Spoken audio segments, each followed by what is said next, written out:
Hola amigos de Recuperando Historias. Este día vamos a platicar sobre dos personajes que fueron los titulares de uno de la conquista del Nuevo Reino de León y otro de la colonización y pacificación del Nuevo Santander. El Nuevo Reino de León a finales del siglo XVI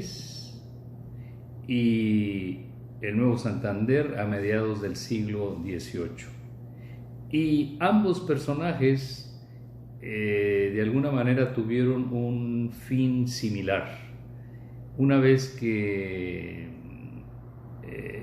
efectuaron la parte más difícil de su tarea, fueron procesados y ambos murieron privados de su libertad y sin conocer el veredicto final, el que fue favorable,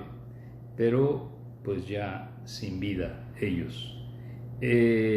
Así es que quiero dar lectura a un artículo que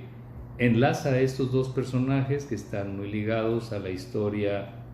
de esta región donde yo vivo, que es el noreste mexicano y que en aquel entonces incluía el sureste tejano como parte de esta región, tanto primero del Nuevo Reino de León como después del Nuevo Santander. Así es que vamos a dar lectura a este breve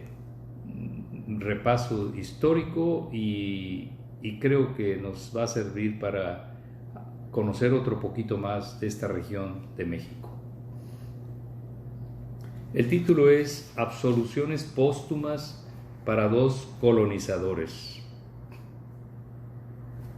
Tanto don Luis de Carvajal y de la Cueva como José de Escandón, conde de Sierra Gorda, colonizadoras del Nuevo Reino de León y de la colonia del Nuevo Santander, respectivamente, murieron durante el proceso que se les seguía al haber sido acusados de incumplimiento de algunos puntos convenidos con la corona española al momento en que se les aceptó como responsables de las empresas colonizadoras por ellos solicitadas, y en ambos casos se llegó a determinar póstumamente la improcedencia de las acusaciones de mayor peso, las que provenían principalmente del sector religioso apoyado por algunos funcionarios virreinales con intereses afines a los del poder eclesiástico. En ambos procesos es perfectamente identificable la lucha permanente entre el poder militar y el poder religioso, la que prevaleció en la mayoría de las campañas colonizadoras de la corona española. Viejas rencillas por el poder que resurgían en suelo americano, teniendo generalmente como móvil, algunas veces justificadamente y otras no, al incumplimiento de la evangelización y pacificación de los indígenas. Aunque la colonización de las dos provincias vecinas fue hecha en épocas diferentes, ya que la del Nuevo Reino de León se inició desde el último tercio del siglo XVI, mientras que la del Nuevo Santander fue hasta mediados del siglo XVIII, en las dos campañas se da un hecho poco común para sus tiempos y que contrariaba las formalidades básicas e indispensables exigidas por las leyes vigentes y las tradiciones aún observadas por la sociedad española. Tal hecho que llama la atención es el origen de las familias colonizadoras, no importando el estatus social, jurídico y religioso de los colonos y sus familias, mas no así su estatus económico, el que en las dos colonizaciones fue decisivo para poder echarlas a andar con cierta garantía de éxito. Dadas las condiciones tan adversas que mostraban ambas empresas y en las que la corona española no estaba dispuesta a participar con grandes erogaciones. El proceso inquisitorial seguido a don Luis de Carvajal y de la Cueva y a toda su familia ha logrado poner de manifiesto más información sobre los verdaderos móviles que llevaron a juicio al gobernador del Nuevo Reino de León, mas no ha ocurrido así para el caso del colonizador del Nuevo Santander, el coronel José de Escandón, pues el juicio de residencia que se le siguió, a pesar de haber sido promovido principalmente por las autoridades eclesiásticas, no tuvo los excesos de los procesos inquisitoriales del siglo XVI, pues este fue realizado en pleno siglo de las luces, cuando las reformas borbónicas estaban ya manifestándose, además de que la posición de la Iglesia en el virreinato ya no contaba con el poder que había tenido en los tiempos de Felipe II. Sin embargo, aun cuando este juicio de residencia seguido contra el coronel José de Escandón no cayó en la barbarie de los procesos inquisitoriales como para llamar más la atención, también se ha logrado que algunos investigadores e historiadores contemporáneos vuelvan la mirada a este proceso del siglo XVIII a fin de lograr sacar a la luz todos los posibles móviles que lograron llevar a Escandón a su caída y posterior sometimiento a este juicio, del que ya no logró conocer el veredicto final favorable, pues al igual que Carvajal murió durante el proceso. Ambos jefes militares, colonizadores, vinieron a colonizar, valga la redundancia, algunas regiones de los territorios que les habían sido asignados, con familias de origen converso, situación muy manifiesta y discutida para el Nuevo Reino de León y poco conocida para el caso de la zona norteña del Nuevo Santander, colonizada mayoritariamente por gente del Nuevo Reino de León. Del informe generado a raíz de la inspección hecha por José Tienda de Cuervo al Nuevo Santander, se desprende que de las 21 villas visitadas, tan solo en los censos de 4 de las villas del sur se especificó el origen de los inmigrantes. Quiero hacer una observación. Hay una duda, creo que alcanzó a visitar 24 villas este visitador, José Tienda de Cuervo. Sin embargo, algunos censos dicen 21 y otros 24. Vamos a considerar 24 de ellas. Solamente en 4 de las villas sureñas del Nuevo Santander se especificó el origen de los inmigrantes o de los colonos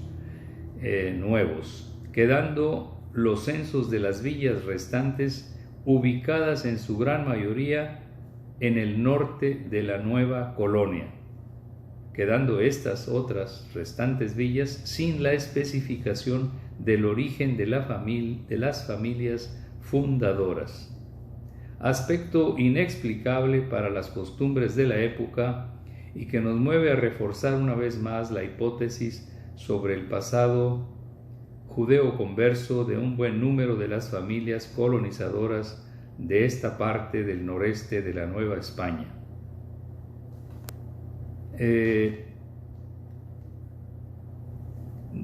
En videos anteriores hemos tratado cómo se le consideraba a toda esta región y se asociaba como una región en donde la gente perseguida se venía a refugiar y al fin que estaba aislada y sin colonización formal, pues mientras no saliera la gente de esta parte ya no se le molestaba. Así es que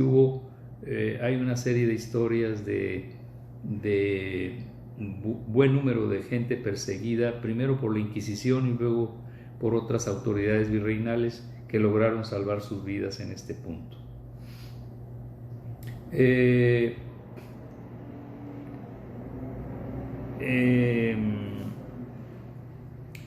Otro dato es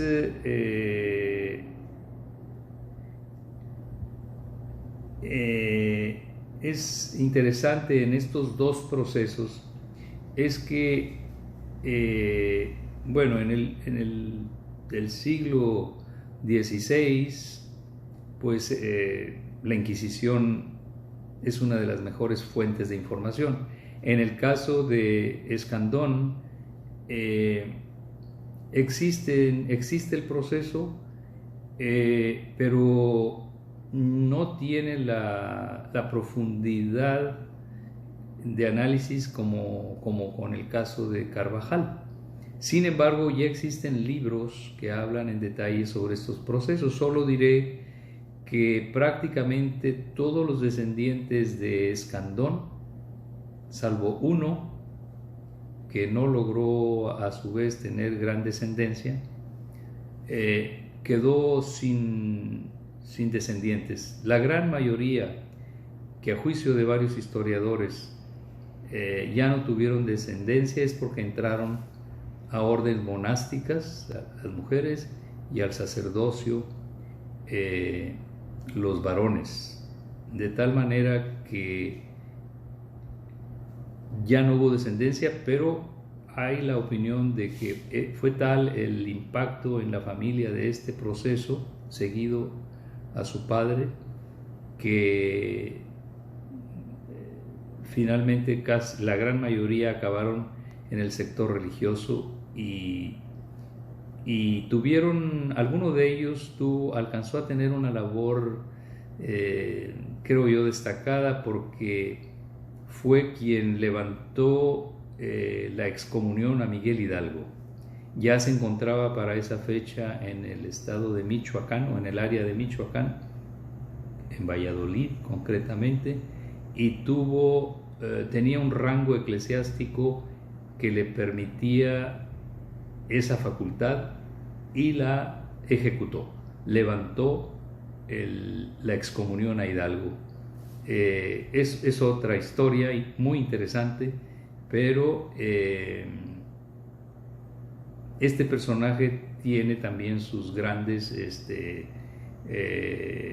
apologistas y sus grandes detractores, como cualquier persona que toma decisiones controvertidas y difíciles. Así es que bueno, espero, amigos de Recuperando Historias, que esta pequeña conversación y lectura los haya acercado un poco más a la historia del noreste mexicano y sus grandes personajes que finalmente murieron siendo inocentes de la mayor parte de los cargos que les imputaban. Nos veremos en la próxima plática y lectura, y seguimos en contacto. Hasta luego.